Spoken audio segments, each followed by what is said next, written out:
tahu teman-teman, di jalan itu banyak potensi-potensi yang tidak bisa kita jangka. Potensi bahaya seperti apa aja. Kita di sini mau mengecilkan angka atau kejadian-kejadian insiden. Apa saja yang harus dilakukan? Ya, pertama kita jalankan 5 langkah. Yang kedua kita patuhi rambu-rambu lalu lintas. Yang ketiga perbaiki etika kita di jalan. Jangan sampai kejadian yang sama terus terulang kembali kepada teman-teman yang lain. Jadi tolong sama-sama kita perbaiki. Kedepannya gimana caranya?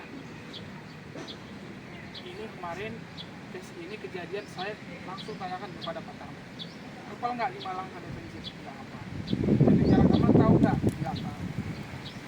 Sedangkan kita hafal, kita paham, kita jalankan, ya ada jaminan kalau misalnya kita selamat. Ini yang kita jalankan. Ini saya ingin menyampaikan atas kejadian yang kemarin yang telah saya terjadi insiden. Ternyata nggak enak lah kawan-kawan, akibat kelalaian kita, kelalaian tidak menjaga jarak aman. Jadi saya minta buat teman agar bisa lebih memperhatikan keselamatan di jalan supaya tidak terulang kembali kejadian yang serupa kepada teman semua. Jujur,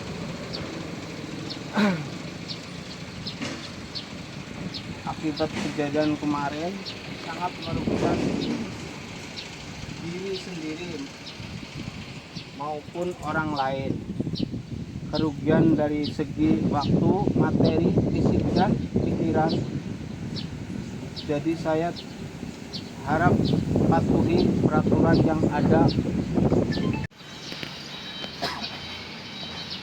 Apa udah super 5 langkah? Defensif. Kalau jarak aman udah tahu. Ini sama kami contoh.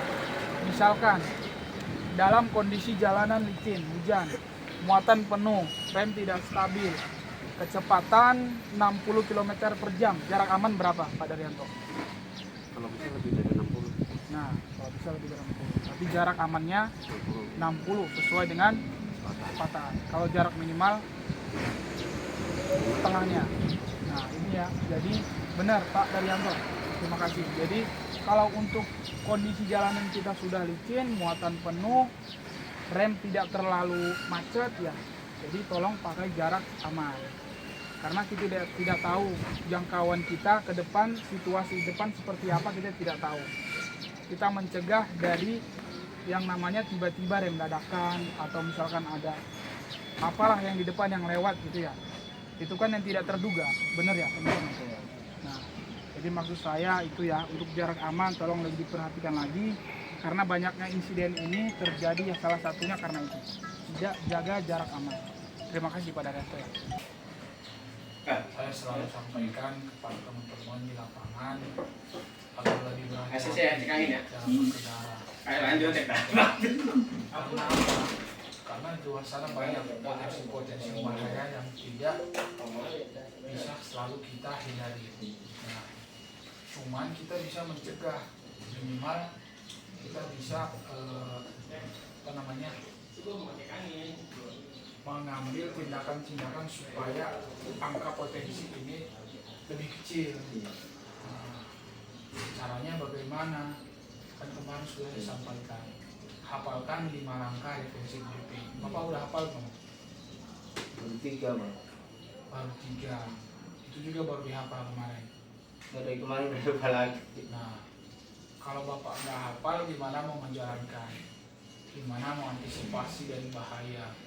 Itu maksudnya. Kemarin Bapak kecepatan berapa? Bapak 35, jarak amannya berapa? Dari 15-20 lah Pak. Jarak aman, jarak Iya. aman. Jarak aman berapa? 20-an. Kenapa Bapak jadi nggak tahu? Karena udah saya bilang, jarak aman tergantung kecepatan, tergantung angka kecepatan. Iya. Kalau jarak, misalkan kecepatan Bapak 35, berarti jarak amannya berapa? 15-20 lah. 15-20. Udah bang, Emang kecepatannya berapa saya bilang? 5 menit, 5 menit. 30. Nah, kan kecepatannya saya bilang 35.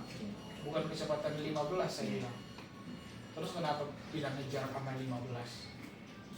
Sebenarnya paham nggak sih Pak apa yang arti dari jarak tergantung kecepatan, paham nggak artinya apa? Nih, kasih gambarnya. Bapak kecepatan 35. Jarak aman berapa? 20. Sementara saya bilangnya apa? Jarak tergantung dari angka kecepatan. Ini kalau Bapak nggak paham ya bakal terus-terusan seperti ini terus Pak. Nah, ini apa? Tadi saya bilang. Kecepatan. Nah, ini kecepatan 35. Terus saya bilang tadi jaraknya tergantung dari.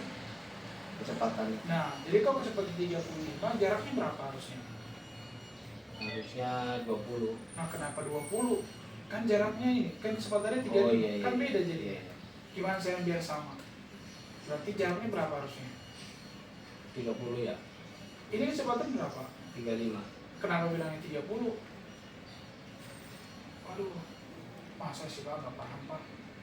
Kalau Bapak jarak kecepatannya segini, berarti jaraknya itu 35 sama dengan Pak, sama dengan 1 banding 1. Jadi kecepatan lagi nih. Kalau kecepatan Bapak 40, jarak amannya berapa?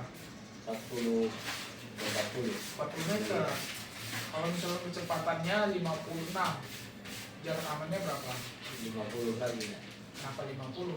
Kan 56. 56 ya, 56 lagi. Nah, ini saya sampaikan Iya, berdasarkan iya. teori ya.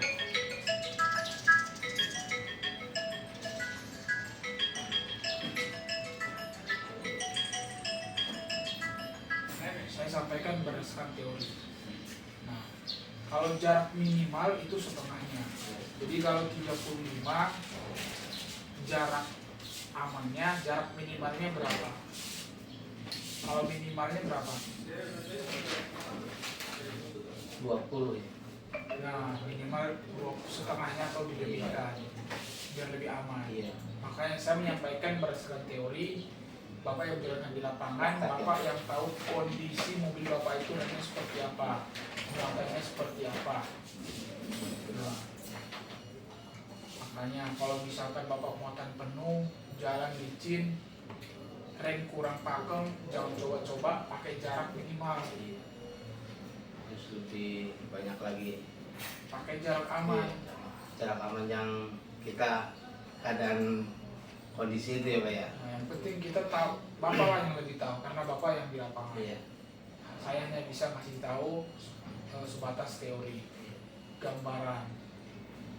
Ini Bapak kemarin kejadian nggak pakai jarak minimal, nggak pakai jarak aman, hanya 2 meter. Bang, yang ke harapan baru Kesimpulannya, karena kelalaian, tidak jaga jarak Tolong aman. dibantu ya. Tolong dihafal ya untuk 5 langkah. Iya Bapak itu. Siap, siap. Kapan hafalnya? Bisa di tanggal 2 stop. Insya Allah Pak. Di bawah sih itu. Ya, saya tunggu ya tanggal 2 stop. Kita mau mencegah yang namanya insiden. Pertama caranya apa? Kita tahu Mesti dulu iksan gitu. potensi-potensinya apa, Masih harus dek. penyebab-penyebabnya apa. Boleh. Kalau kita sudah tahu, baru kita analisa apa yang harus kita lakukan, tindakan apa yang harus kita perbuat. Iya. Gitu, Pak. Jadi karena kemarin saya kasih surat peringatan pertama sama Pak Tarno. Isinya apa? Ya, saya bukannya marah Pak. Ya. Jangan berpikir saya kasih ini karena saya marah, bukan. Saya kasih ini justru karena saya pengen Bapak berubah menjadi lebih baik supaya tidak terulang kembali kejadian yang sama. Ya. Jadi jangan berpikir saya marah, bukan. Nah, ini saya kasih supaya kedepannya Bapak bisa lebih baik lagi refleksi diri. Iya. Paham ya? Paham. Ada yang mau disampaikan ya? Cukup Pak.